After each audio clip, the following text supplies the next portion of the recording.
Bismillahirrahmanirrahim. Assalamualaikum warahmatullahi wabarakatuh.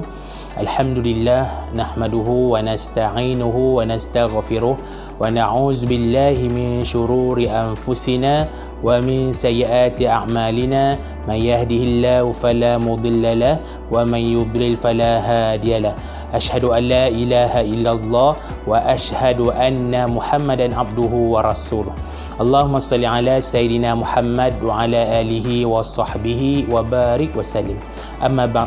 Alhamdulillah, bertemu kita pada hari ini dalam topik kita sebagai peringatan untuk kita semua, iaitu satu topik yang cukup dekat dengan kita, iaitu tentang kewajipan untuk solat. Firman Allah Subhanahu wa taala dalam surah Al-Mu'minun, a'udzubillahi minasyaitonir rajim.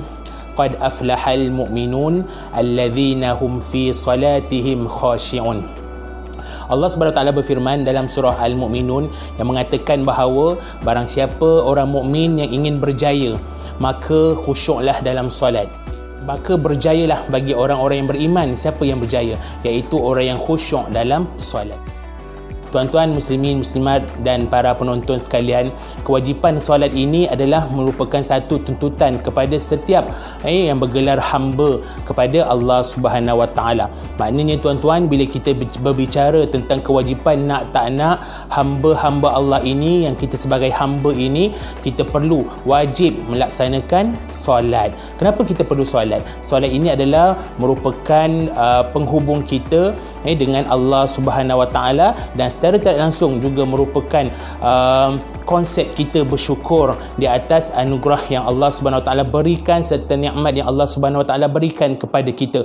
Berbagai-bagai nikmat yang Allah Subhanahu wa taala berikan kepada kita, yang Allah Subhanahu wa taala tidak perlukan pulangan daripada apa yang telah diberikan nikmat itu kepada kita. Jadi sebagai hamba yang bersyukur, sebagai orang mukmin yang mengaku bahawa Allah itu adalah Tuhan kita, dan kita selayaknya hamba ini melahirkan, menzahirkan untuk membalas segala nikmat dan anugerah yang diterima itu dengan solat. Solat itu tanda syukur kita kepada Allah Subhanahu wa taala. Seperti sabda Nabi SAW, as-salatu imanuddin, iaitu solat itu tiang agama. Maknanya, kata tuan-tuan, solat itu tiang agama merupakan pasak dalam kehidupan kita. Kalau seseorang itu tidak solat, maka kehidupan dia itu tidak ada kekuatan. Begitu juga diibaratkan seperti sebuah rumah.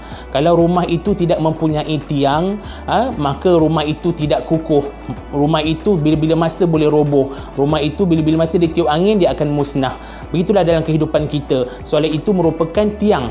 Kalau tiang itu merupakan pasak kekuatan kita, insya-Allah apa sahaja yang melanda, masalah ke, ada unsur-unsur keburukan dalam kehidupan kita, disebabkan adanya pasak dalam kehidupan kita, insya-Allah solat itu akan membantu kita. Sebab itulah solat ini sebenarnya dituntut sebagai seorang hamba. Kita kena melakukan solat, sebab solat ini adalah permohonan kita. Dalam erti kata lain, solat ini adalah doa kita hamba sebagai hamba.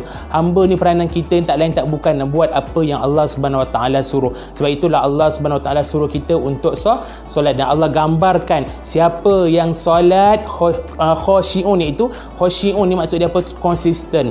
Solat yang menjaga pada waktunya, solat yang betul-betul antara dia dengan Allah Subhanahu wa taala, bukan solat yang main-main. Jadi itulah penghubung kita. Nak jadi macam orang yang berjaya, kena jaga solat. Tuan-tuan, puan-puan, muslimin yang dirahmati oleh Allah Subhanahu wa taala, makanya nak tak nak kita sebagai hamba Allah ini melaksanakan solat yang telah diperintahkan oleh Allah Subhanahu wa taala. Walau dalam keadaan apa cara sekalipun, walau dalam keadaan apa keadaan kita sekalipun, walaupun kita sesibuk macam mana sekalipun, kena juga solat. Walaupun kita dalam keadaan kita sakit, kalau kita tidak boleh berdiri, kita boleh duduk. Kalau tidak boleh duduk, kita boleh baring. Sehinggalah dalam keadaan gerak kelopak mata ataupun dalam gerakan hati kita, betapa pentingnya solat. Makanya kita ni hamba jangan ada alasan untuk meninggalkan solat.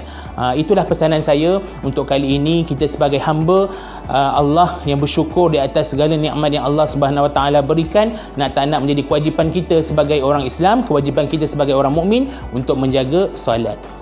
Sekian dulu, wabillahi taufik wal hidayah. Wassalamualaikum warahmatullahi wabarakatuh.